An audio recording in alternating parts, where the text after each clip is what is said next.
철학의 망치. 이별의 철학. 시작합니다. 이별이 굉장히 고통스러울 수 있다는 것은 이별을 경험해 본 사람이라면 누구나 알고 있습니다. 많은 사람들이 이별 후 겪는 심한 고통은 이 상황에 뭔가 잘못된 점이 있다는 신호일 수 있습니다. 불교의 관점에서 보면 이별 자체는 문제가 아닙니다. 왜냐하면 우리가 평생 동안 만나는 사람들을 잃는 것은 자연스러운 일이기 때문입니다. 이는 무상한 우주의 일부입니다. 문제는 우리가 사랑이라는 개념에 접근하는 방식에 있습니다. 주로 욕망과 집착으로 특징 지어지기 때문입니다. 하지만 불교적인 의미에서 진정한 사랑은 집착과 욕망과는 거의 관련이 없습니다. 사랑은 아프지 않아야 합니다. 대신 사랑은 모든 관련된 사람들에게 유익한 행복한 경험이어야 합니다. 이별로 인해 고통을 겪을 때 그것은 너무 많은 집착이 있었기 때문입니다. 우리는 이 사람이 있어야 행복할 수 있다고 생각하며 그 사람에게 의존하게 되었습니다. 이별이 고통스러운 이유는 우리가 사랑을 욕망과 집착으로 접근했기 때문입니다.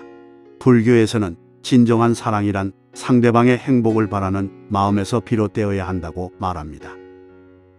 만약 우리가 이별 후에도 평온함을 유지할 수 있다면 그것은 우리가 진정한 사랑에 가까워진 것입니다. 그렇기 때문에 이별을 통해 우리의 집착을 내려놓고 더 성숙한 사랑을 배울 수 있는 기회로 삼아야 합니다. 우리는 때때로 사랑에 너무 집착해 마치 약물에 중독된 사람처럼 행동합니다. 하지만 희망이 우리가 사랑에 집착했던 만큼 그것으로부터 자유로워질 수도 있습니다. 불교에서는 이러한 집착과 욕망으로부터 벗어나는 것이 중요한데 이는 삶의 고통에서 벗어나 깨달음을 얻는 길입니다. 삶의 고통에서 벗어나기 위해서는 존재의 진리에 대한 올바른 통찰이 필요하며 불교에서는 이를 사성제로 설명합니다. 첫 번째 진리는 고통이 존재의 본질적인 특성이라는 것입니다. 두 번째 진리는 고통이 갈망에서 비롯된다는 것입니다. 이 갈망은 욕망, 집착, 애착으로 정의됩니다. 세 번째 진리는 이 갈망을 놓아버림으로써 고통을 끝낼 수 있다는 것입니다. 그리고 네 번째 진리는 우리를 고통에서 해방시키는 길입니다. 이것이 바로 고집멸도인 고성제, 집성제, 멸성제, 도성제의 사성제입니다. 오늘날의 연애 관계는 불교의 관점에서 많은 문제가 있습니다. 왜냐하면 대부분의 관계가 집착과 욕망으로 가득 차 있기 때문입니다. 우리는 연인이 우리 삶에 존재하기를 바라는 것뿐만 아니라 그들이 우리를 행복하게 해주고 불행하게 만들지 않기를 기대합니다. 이러한 사랑의 방식은 우리의 문화에서 높이 평가되지만 실제로는 우리의 행복을 보장하기에 매우 불안정합니다. 왜냐하면 우리는 우리의 행복을 다른 사람에게 의존하게 되기 때문입니다. 그래서 그 사람을 잃을까 두려워지고 이를 막기 위해 어떤 일이든 할 수 있게 됩니다. 때로는 극단적인 행동까지 하게 되죠. 이것이 바로 고통의 원인입니다. 이런 방식은 건강하지 않습니다. 다른 사람과 절대 떨어지지 않기를 바라는 것은 결국 모든 것이 무너지고 분리가 불가피하다는 사실을 부정하는 것입니다. 부처님께서 말씀하셨듯이 집착에서 슬픔이 생기고 집착에서 두려움이 생깁니다. 집착에서 완전히 자유로운 사람에게는 슬픔이 없고 두려움도 없습니다. 우리가 사랑하는 사람과 헤어질 때 깊이 고통받는 것은 당연합니다. 우리가 갈망하는 것을 갑자기 없이 살아야 할 때 그것은 고통스럽습니다. 하지만 불교의 가르침을 통해 이러한 갈망에서 벗어나고 진정한 평온을 찾을 수 있습니다. 우리가 행복을 다른 사람에게서 찾고 있을 때 그 사람이 우리 곁을 떠나면 더 큰 고통을 느끼게 됩니다.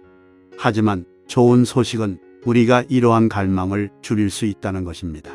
특정한 사람에게 집착하지 않을수록 우리는 덜 고통받게 됩니다.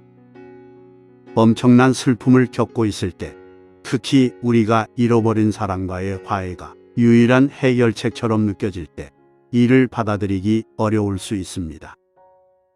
그러나 이것은 일시적인 착각일 뿐입니다. 사실 우리는 그 사람 없이도 행복할 수 있습니다. 또한 우리가 그 사람을 원하지 않을 가능성도 높습니다. 단지 고통에서 벗어나고 싶어 그 사람이 없이는 행복할 수 없다고 착각하고 있을 가능성이 높죠. 많은 사람들은 알코올과 약물로 도피하거나 과도한 쾌락으로 고통을 무디게 하거나 가능한 한 빨리 다른 파트너를 찾으려고 합니다.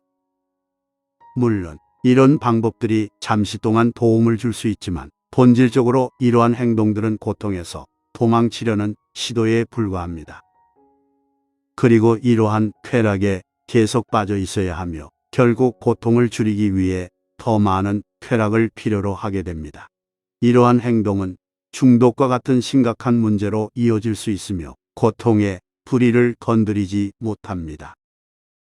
불교의 관점에서 우리는 집착을 정면으로 맞서서 약화시킬 수 있습니다. 집착을 줄일 때 우리는 진정한 행복을 찾을 수 있습니다. 우리는 고통을 직면해야 합니다. 이별과 관련된 생각과 감정을 인식하고 그것들을 주의 깊게 관찰하며 집착하지 않고 받아들여야 합니다. 오직 받아들일 때 저항 없이 그것들이 떠오르게 하여 결국 사라지게 할 수 있습니다. 마치 하늘의 구름처럼 말입니다. 물론 집착이 깊을 때는 생각과 감정이 다시 돌아와 우리를 괴롭힐 수 있습니다. 하지만 시간이 지나면 집착이 약해지고 우리는 점점 덜 경험하게 되어 결국 전 애인에 대해 거의 생각하지 않게 됩니다. 우리의 관계는 무상하고 우리의 생각과 감정도 마찬가지입니다. 불교는 낭만적인 사랑을 지지하지 않습니다. 왜냐하면 그것은 진정한 사랑이 아니기 때문입니다. 진정한 사랑은 아프지 않고 한 사람에게 집착하거나 필요로 하지 않습니다. 진정한 사랑은 아무런 대가를 바라지 않고 주는 것이며 놓아주고 개인적인 이익을 바라지 않고 다른 사람을 위해 최선을 기원하는 것입니다. 불교도들은 모든 감각 있는 존재, 심지어 우리의 적과 전 애인에게도 조건 없는 사랑을 보내는 자애를 실천합니다. 부처님께서는 이렇게 말씀하셨습니다.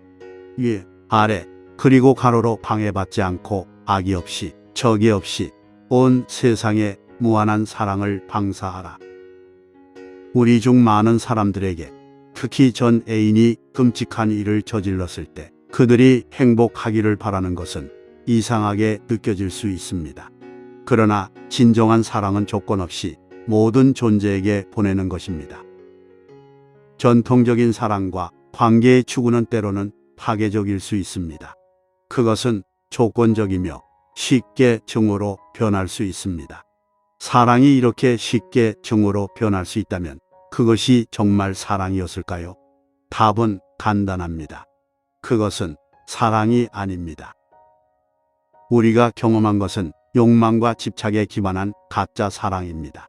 가짜 사랑은 우리의 필요를 충족시키고 소유하고 통제하며 갈망하는 것입니다. 누군가를 우리의 행복의 원천으로 사용하고 우리의 쾌락을 위해 소비하는 것입니다.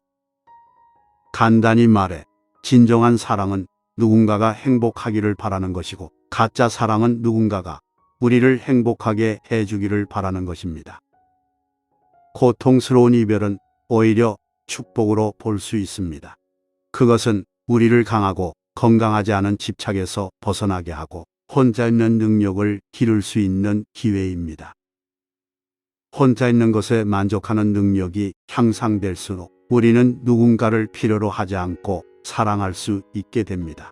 그들이 우리의 행복과 쾌락의 원천이 되기를 바라지 않으면서 말입니다. 우리의 필요에 대해 자급자족하고 스스로 완전함을 느낄 수 있을수록 우리는 누군가를 덜 필요로 하게 됩니다. 이는 불교의 관점에서 더 진정하고 초연한 형태의 사랑으로 나아가는 길을 열어줍니다. 그리고 보너스로 이별은 훨씬 덜 아프게 느껴질 것입니다. 여기까지입니다. 구독, 좋아요 부탁드립니다. 감사합니다.